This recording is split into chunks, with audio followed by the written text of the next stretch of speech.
Existe uma linha tênue entre proteção e opressão, uma fronteira invisível, onde aqueles que juraram proteger podem se transformar nos próprios predadores. E o que acontece quando essa linha é cruzada? O que ocorre quando a instituição que deveria representar a justiça se torna o palco de suas mais profundas violações? Imagine ser a única mulher negra a alcançar o posto de capitã em uma das unidades mais temidas e respeitadas da polícia brasileira. Imagine chegar lá não por concessões ou atalhos, mas por mérito indiscutível, superando barreiras que pareciam intransponíveis. E então, do dia para a noite, ver tudo pelo que você lutou ameaçado por uma conspiração silenciosa, alimentada por um sistema que nunca quis verdadeiramente que você existisse naquele espaço. Esta é a história da Capitã Teresa Alves, a primeira mulher negra a comandar uma unidade tática do Batalhão de Operações Policiais Especiais. Uma história que nos confronta com o mais insidioso dos racismos, aquele que se esconde atrás de fardas, patentes e um código de silêncio que persiste mesmo nas instituições que deveriam ser exemplos de igualdade e justiça. Vocês que estão me assistindo agora já se sentiram como intrusos em um espaço que, por direito, também deveria ser seu?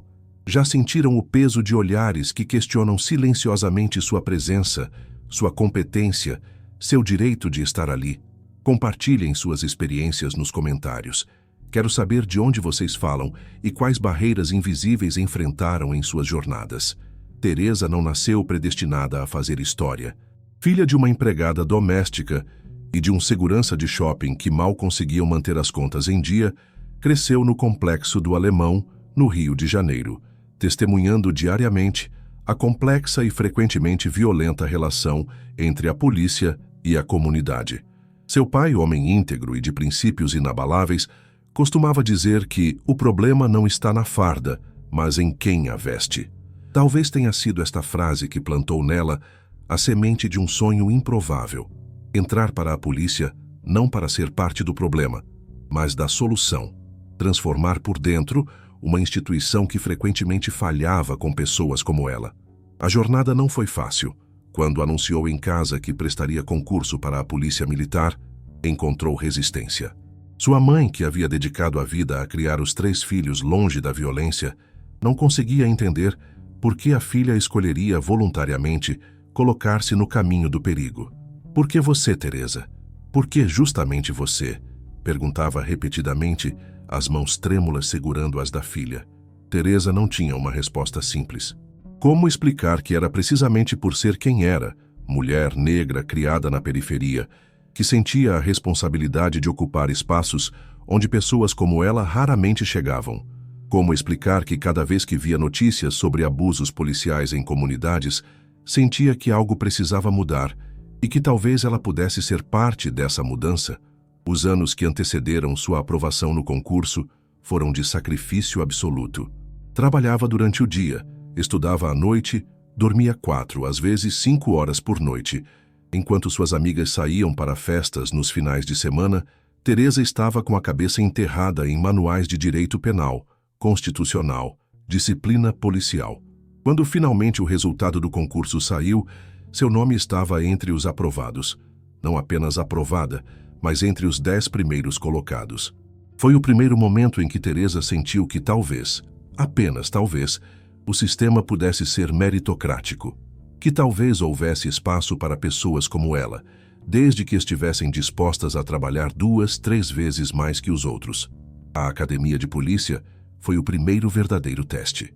Teresa era uma das poucas mulheres na turma, e a única negra. Os olhares de desconfiança a seguiam por todos os cantos.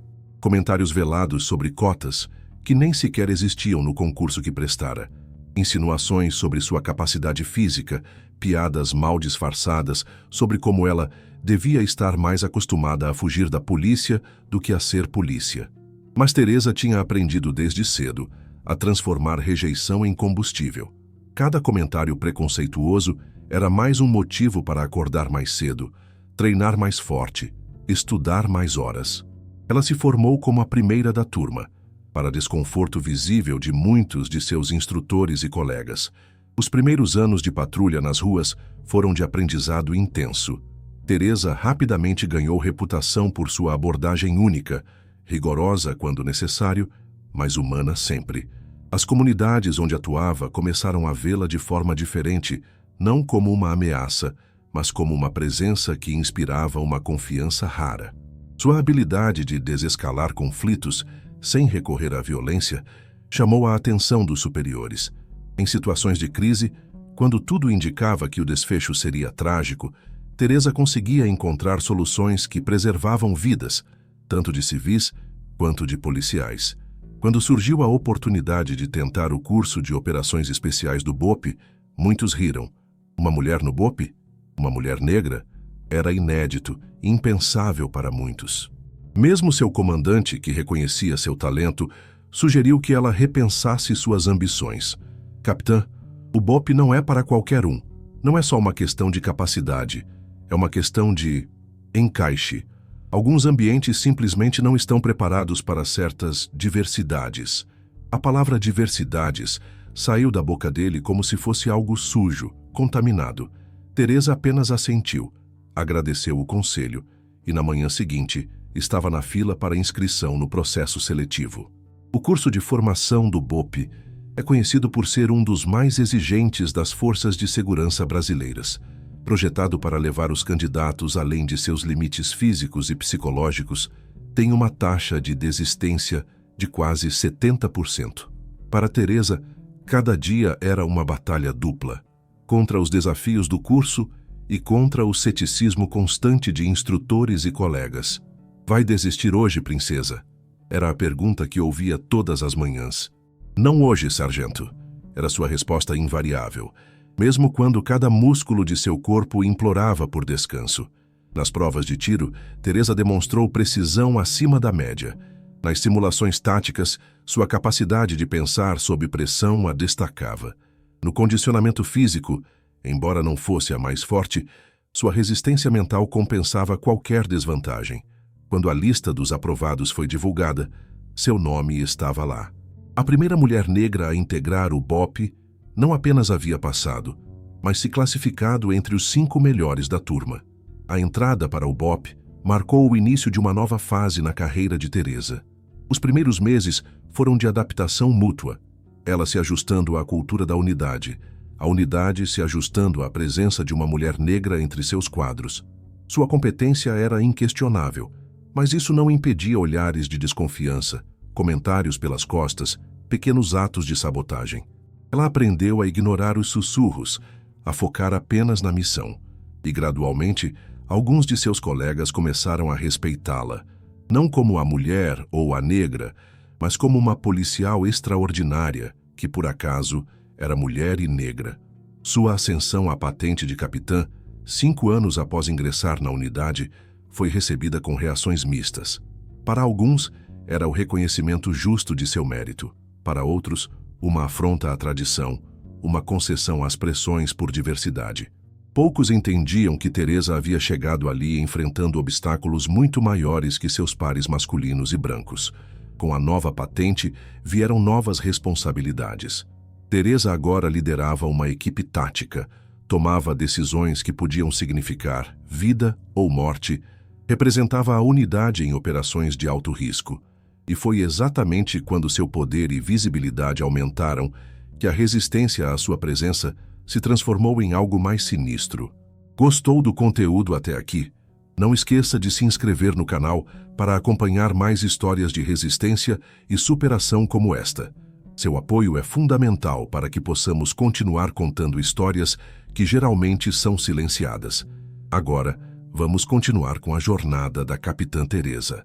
O sucesso de Teresa começou a incomodar profundamente um grupo de oficiais mais antigos, liderados pelo coronel Augusto Mendes.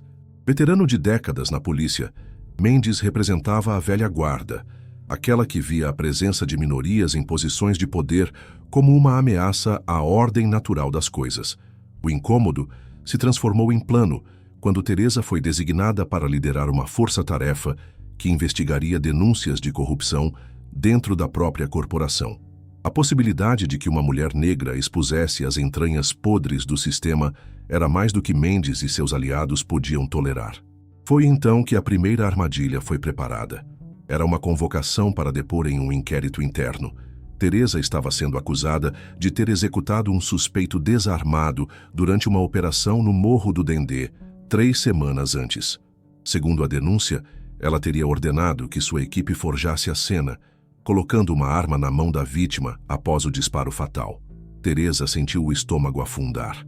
A operação mencionada havia sido tensa, sim, mas impecavelmente conduzida. Não houve execuções, não houve manipulação de provas. Todos os procedimentos haviam sido seguidos à risca. Mais perturbador ainda, o relatório de acusação continha depoimentos de 2 homens de sua própria equipe, ambos subordinados diretos ao coronel Mendes antes de serem transferidos para seu comando. Eles descreviam em detalhes como Teresa supostamente havia dado a ordem para eliminar o suspeito, mesmo após ele ter largado a arma e se rendido. A palavra de 2 policiais experientes contra a dela, em qualquer outro cenário, seria o suficiente para, no mínimo, uma suspensão temporária. No pior caso, o fim de sua carreira e possivelmente uma condenação criminal. Mas Teresa tinha algo que seus acusadores não sabiam. Desde seus primeiros dias no BOPE, depois de ouvir comentários velados sobre como acidentes acontecem em operações, Teresa havia adotado uma precaução. Gravava absolutamente tudo. Uma pequena câmera no uniforme, praticamente imperceptível, registrava áudio e vídeo de todas as operações que comandava. Não era protocolo oficial, era sua própria política de segurança, sua apólice de seguro contra exatamente o tipo de situação que agora enfrentava. A gravação da operação no Dendê mostrava claramente os eventos. O suspeito havia de fato largado a arma, mas apenas para sacar outra, menor, que mantinha escondida na cintura.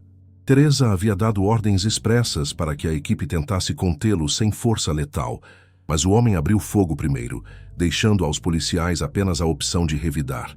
Com a evidência em mãos, Teresa procurou diretamente o comandante-geral da Polícia Militar, pulando a cadeia de comando onde sabia que Mendes tinha influência. Apresentou a gravação, acompanhada de um relatório detalhado sobre a operação e suas suspeitas de que estava sendo deliberadamente sabotada. O inquérito foi arquivado.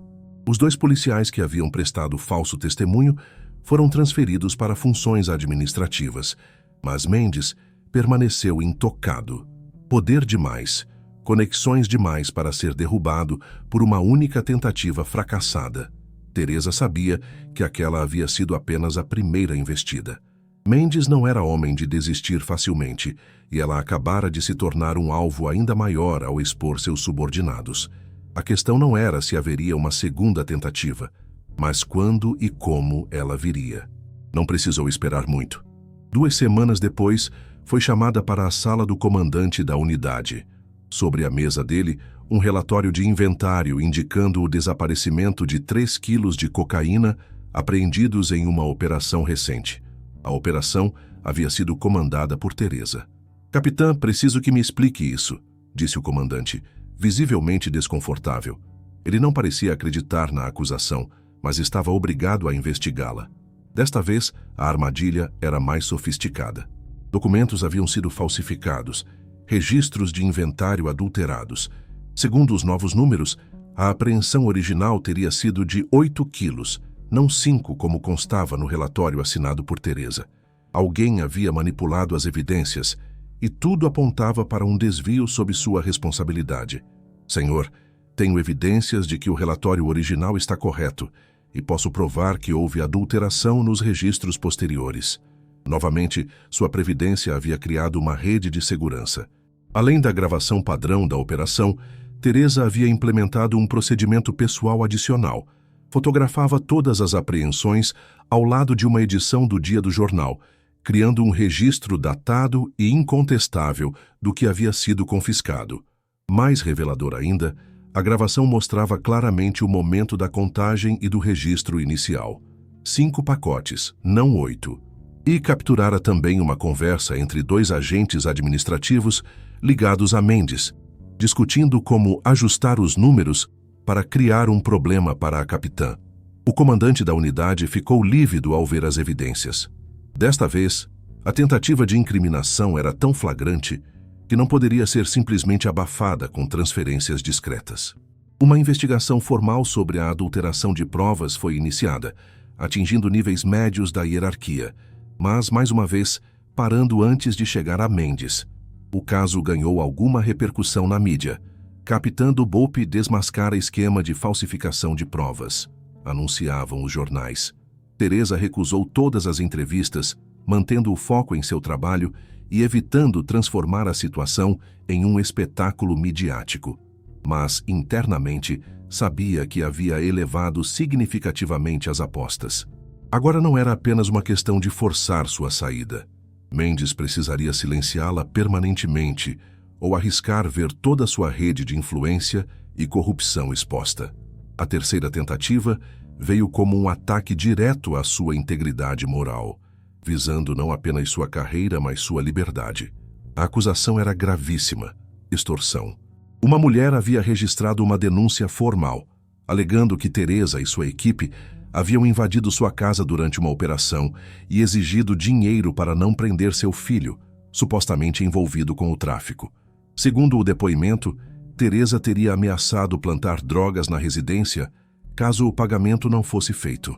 Para dar peso à acusação, uma quantia significativa de dinheiro havia sido encontrada no armário de Teresa no quartel, com as impressões digitais da suposta vítima da extorsão. A evidência parecia irrefutável. Teresa foi temporariamente afastada de suas funções enquanto a investigação prosseguia. Pela primeira vez desde que entrara para a polícia, Teresa sentiu medo real. Esta armadilha havia sido meticulosamente planejada, explorando a única vulnerabilidade em seu sistema de autopreservação. Não havia gravado nada no quartel, apenas durante as operações externas. Mas então percebeu algo crucial. A data da suposta extorsão coincidia com uma operação que havia liderado em outra comunidade, a quilômetros de distância do endereço mencionado na denúncia. Era um álibi perfeito e verificável. Quando apresentou as gravações da operação verdadeira, mostrando claramente que estava em outro local no momento do suposto crime, a acusação começou a desmoronar. Uma investigação mais profunda revelou que a vítima tinha ligações com organizações criminosas e havia visitado o coronel Mendes 3 vezes na semana anterior à denúncia. O dinheiro encontrado em seu armário havia sido plantado durante seu turno e as impressões digitais aplicadas usando técnicas forenses básicas. A armação era sofisticada, mas apressada, deixando rastros que uma investigação adequada não poderia ignorar. Desta vez, a repercussão foi maior. A imprensa começou a conectar os pontos, percebendo o padrão de perseguição. Organizações de direitos civis manifestaram apoio a Teresa, vendo em seu caso um exemplo clássico de racismo e sexismo institucional. A pressão externa finalmente forçou uma investigação mais ampla, que acabou revelando não apenas a campanha contra Teresa, mas um esquema de corrupção profundamente enraizado que Mendes coordenava há anos.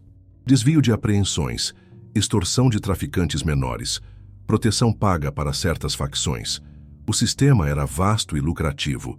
O coronel Mendes e 12 outros oficiais foram afastados e posteriormente indiciados. Alguns dos envolvidos, temendo sentenças pesadas, aceitaram acordos de delação premiada, expondo ainda mais as entranhas da corrupção que corroía partes significativas da instituição. Para Teresa, a vitória foi agridoce. Havia sido vindicada, sim, mas a um custo emocional imenso. A confiança, já naturalmente escassa em uma unidade como o BOPE, havia sido ainda mais corroída. Ela havia vencido, mas agora carregava o rótulo adicional de delatora, ainda que o que tivesse delatado fosse um sistema criminoso que manchava a honra de toda a corporação. Mais doloroso ainda era reconhecer que, sem as gravações, seu destino teria sido radicalmente diferente. Se não tivesse adotado medidas extraordinárias de autoproteção, medidas que nenhum de seus colegas homens e brancos precisava considerar, ela teria sido esmagada pelo sistema que jurara servir e defender. Quando lhe ofereceram uma promoção e transferência para um cargo administrativo mais seguro, Teresa recusou. Sua batalha não havia sido apenas por si mesma, mas por todas as mulheres negras que viriam depois dela, que precisariam de exemplos vivos de resistência e perseverança. "Meu lugar é aqui", disse ao comandante-geral. "Se eu sair, eles vencem. E nós já provamos que isso não vai acontecer." Nos meses seguintes à queda de Mendes, Teresa assumiu um papel adicional. Começou a ministrar treinamentos sobre ética policial e combate à corrupção interna. Suas aulas rapidamente se tornaram as mais concorridas da academia, com jovens policiais, especialmente mulheres e pessoas negras, vendo nela um modelo a seguir.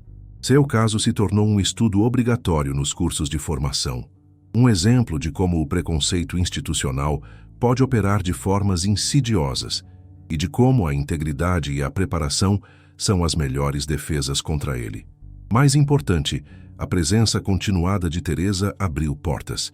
Após ela, outras 5 mulheres foram aceitas no BOPE, 2 delas negras.